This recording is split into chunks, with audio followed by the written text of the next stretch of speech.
नमस्कार. आज कथांजली घेऊन येत आहे एक नवीन कथा. कथेचे नाव आहे एक होती विहीर आणि लेखिका आहेत कल्याणी देशपांडे आणि अभिवाचन करतायत जयश्री गुरव. चला तर मग कथेला सुरुवात करूया. शिकण्यासाठी मी व माझी मैत्रीण श्वेता गावातून शहरात आलो होतो. तिथे एक खोली आम्ही भाड्याने घेतली आणि राहू लागलो. आमचं कॉलेज नियमितपणे सुरू झालं. आमची खोली घरमालकाच्या घरापासून थोड्या अंतरावर एका बाजूला होती. त्या खोलीला लागूनच एक मोठी विहीर होती. त्या विहिरीला ग्रिलचं झाकण होतं. रात्री आम्हाला लवकर झोपून जायचो आणि सकाळी उठून अभ्यास करायचो. दिवसा बऱ्याच वेळ आम्ही त्या विहिरीच्या कठड्यावर बसून अभ्यास करायचो. आमच्या मैत्रिणी बरेचदा आमच्या रूमवर येत असत.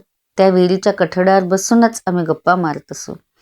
एकदा अशाच 2 मैत्रिणी आमच्याकडे अभ्यासासाठी आल्या होत्या, कारण दुसऱ्या दिवशी कॉलेजची परीक्षा होती.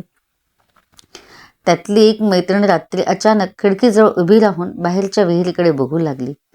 ए रक्षा, काय झालं? का उभी आहेस तिथे? मी विचारलं. तर ती डोळे विस्फारून म्हणाली, ए तिथे कोणीतरी बाई हिरवं लुगडं नेसून पाठमोरी बसली विहिरीच्या कठड्यावर. घशात आवाज अडकल्यासारखी ती बोलली. काय? खरंच? असं म्हणून मी तिथे जाऊन बघितलं, पण मला काहीच दिसलं नाही. मी तसं श्वेता आणि स्मितालाही सांगितलं. हे ऐकल्यावर त्या दोघी खो खो हसत सुटल्या. काही गंमत करते, उद्या परीक्षा आहे, अभ्यास कर, असं त्या दोघी रक्षाला म्हणाल्या. तेव्हा ती अभ्यास करायला लागली, पण तिचं मन लागत नव्हतं. दुसऱ्या दिवशी रक्षाने पेपरमध्ये काहीच लिहिलं नाही. ती आजारीच पडली.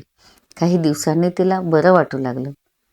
मी माझ्या मैत्रिणीला श्वेताला विचारलं, रक्षा एवढी आजारी का पडली असेल?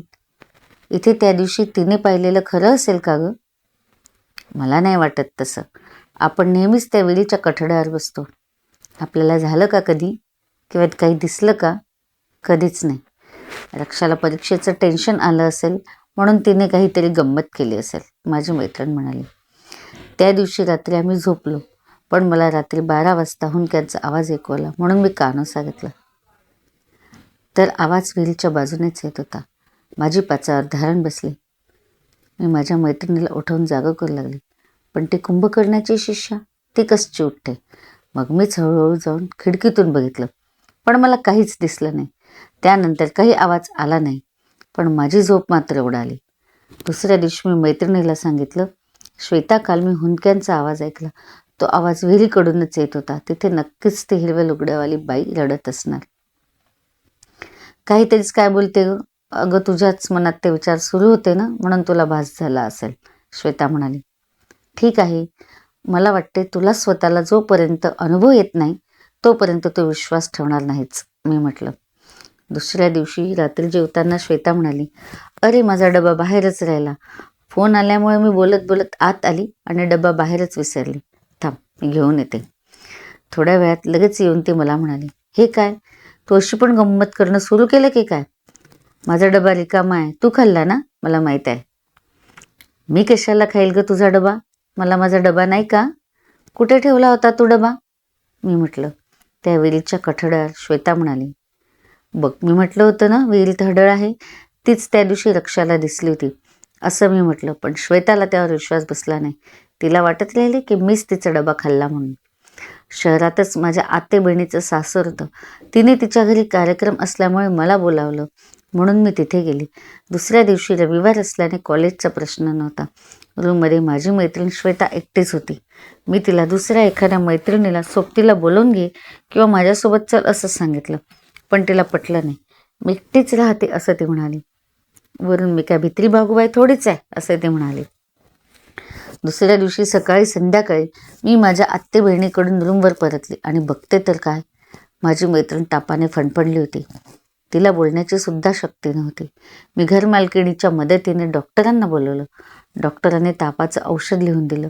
तिला औषध दिलं, पण लवकर तिला आराम पडला नाही. मग तिच्या वडिलांनी तिला गावी नेलं. मी पण काही दिवस गावी जाऊन येते असं घरमालकिणीला सांगितलं आणि आमचं चंबूगबळ आवरलं आणि धूम ठोकली गावाकडे. काही दिवस गेल्यानंतर मैत्रिणीला बरं वाटलं. तेव्हा मी तिला विचारलं की तू आजारी का पडलीस? तर तिने मला सांगितलं, त्या दिवशी तू तुझ्या आते बहिणीकडे गेली होती, त्या शनिवारच्या रात्री मी 10 वाजता झोपी गेली. पण झोप व्यवस्थित लागली नाही. रात्री मला 12 वाजता कोणीतरी रडते, मोठमोठाली हुंकी देऊन रडते असा आवाज आला. म्हणून मी खिडकीतून बाहेर बघितलं तर मला हिरवं लुगडं नेसलेली पाठमोरी बाई विहिरीच्या कठड्यावर बसलेली दिसली. तेव्हा मला काहीच वाटलं नाही. म्हणून मी खोलीचं दार उघडून बाहेर गेली व त्या बाईला तिच्या रडण्याचं कारण विचारलं. तर त्या बाईने पूर्ण मान वळून माझ्याकडे बघितलं. तिचा तो निस्तळित चेहरा बघून तर माझी भीतीने बोबडीच वळाली आणि तिच्या पायाकडे माझं लक्ष गेलं तर तिचे पाय चक्क उलटे होते. ते बघताच मी रूममध्ये धावत आली. दारं खिडकी बंद करून घेतली आणि अंथरुणात पडून राहिली. हळूहळू मला कापरं भरू लागलं आणि मला ताप चढू लागला. माझ्यातली शक्ती निघून गेल्यासारखं मला वाटू लागलं. म्हणून मी कोणाला फोनही करू शकले नाही.